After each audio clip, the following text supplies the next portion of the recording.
हाँ तो प्यारे बच्चों, आज जो हम विद्युत धारा का चुंबकीय प्रभाव है उसके अंदर हमने जो सुबह ही कहा था कि कौन सा टॉपिक लेके आएंगे, वो है फ्लेमिंग के वाम हस्त का नियम।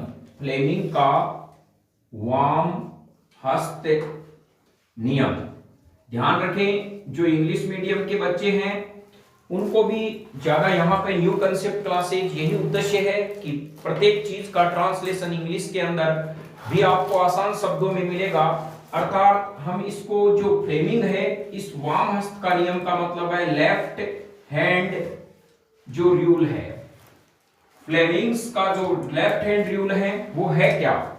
एक्चुअल में ये होता क्या है कि जब भी आप चुंबकीय क्षेत्र है, मान लीजिए सपोज कीजिए ये मेरे पास में कोई दो चुंबकीय क्षेत्र हैं। अभी हम इसको समझने का पूरा प्रयास करेंगे। चुंबकीय क्षेत्र के बीच में मान लीजिए सपोज कीजिए ये आपके पास में कोई कुंडली है, इसमें विद्युत धारा प्रवाहित हो रही है। तो यहां पर चुंबकीय बल रेखाओं की संख्या आपको पता है इस प्रकार से है और विद्युत धारा इस प्रकार से जा रही है। अर्थात ये कोण क्या कर रहा है, 90 डिग्री का बना रहा है। तो ये फ्लेमिंग कह रहा है कि इसमें आपके बल की दिशा किस प्रकार से होगी।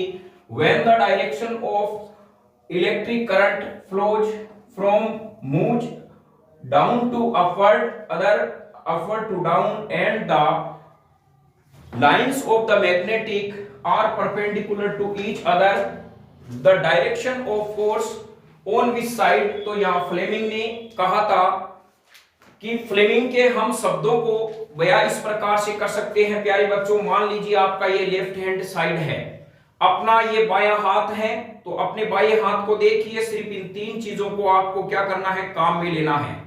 ये आपका क्या है, अंगूठा है जिसे हम थंब कहते हैं, ये आपकी तर्जनी होगी और ये आपकी मध्यमा होगी। यानी ये तीन चीजें आपको फ्लेमिंग बताएगा कि किसी भी चालक तार में यदि विद्युत धारा प्रवाहित हो रही है और चुंबकीय क्षेत्र के अनुदिश यदि वो काम कर रही है तो बल की दिशा किस प्रकार होगी।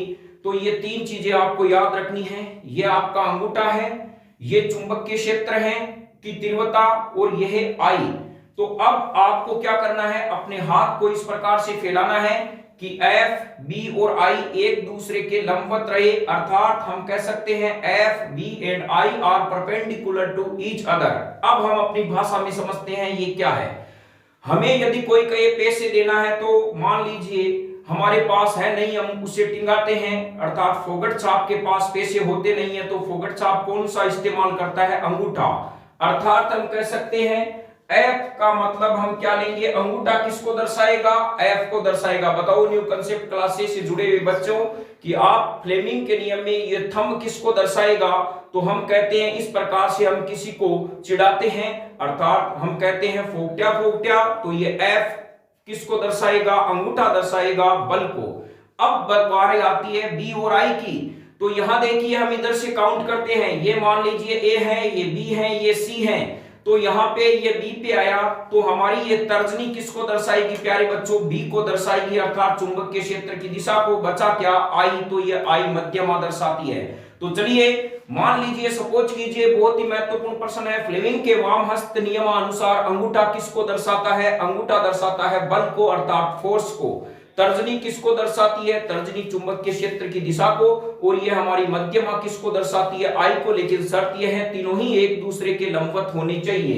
तो चलिए अब हम फ्लेमिंग के वाम हस्त नियम को लिखते हैं। तो मुझे लगता है आपके समझ में आ गया होगा इसी अंदाज में, क्योंकि चैनल का नाम इसीलिए रखा गया है न्यू कंसेप्ट जो है क्लासेज। इसका उद्देश्य यही है कि नए नए आइडिया के साथ आपके हर कंसेप्ट है वो क्लियर होते जाएंगे।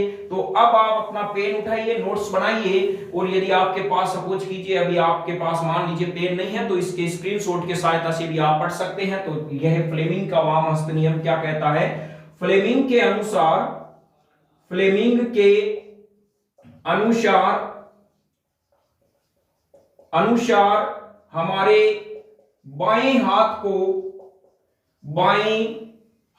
को अर्थात वाम हस्त को इस प्रकार फैलाएं कि फेलाएं कि अंगूठा, तर्जनी व मध्यमा एक दूसरे के लंबवत रहे तब अंगूठा जो है, अंगूठा बल को तर्जनी चुंबकीय क्षेत्र की दिशा यानी बी को व मध्यमा विद्युत धारा को दर्शाती है, विद्युत धारा की दिशा को दर्शाती है।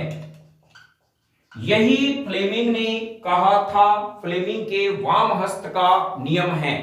अर्थात के नियमानुसार क्या हो गया, अंगूठा बल की दिशा को, तर्जनी चुंबकीय क्षेत्र की दिशा को और मध्यमा किसको दर्शाती है प्यारे बच्चों, मध्यमा विद्युत धारा की दिशा को दर्शाती है। लेकिन यह शर्त है, ये तीनों ही एक दूसरे के क्या होने चाहिए, परस्पर लंबवत होने चाहिए। चलिए हम कह सकते हैं ये F की दिशा को दर्शाता है, ये B की दिशा को दर्शाता है और ये हमारे पास में क्या होता है, I की दिशा को दर्शाता है। तो यह फ्लेमिंग के वाम हस्त का क्या है, हमारे पास में नियम है, अंगूठा बल की दिशा को, तर्जनी बी की दिशा को और यह मध्यमा आई की दिशा को दर्शाएगी।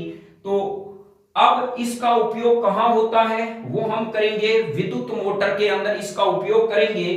तो चलिए हम विद्युत मोटर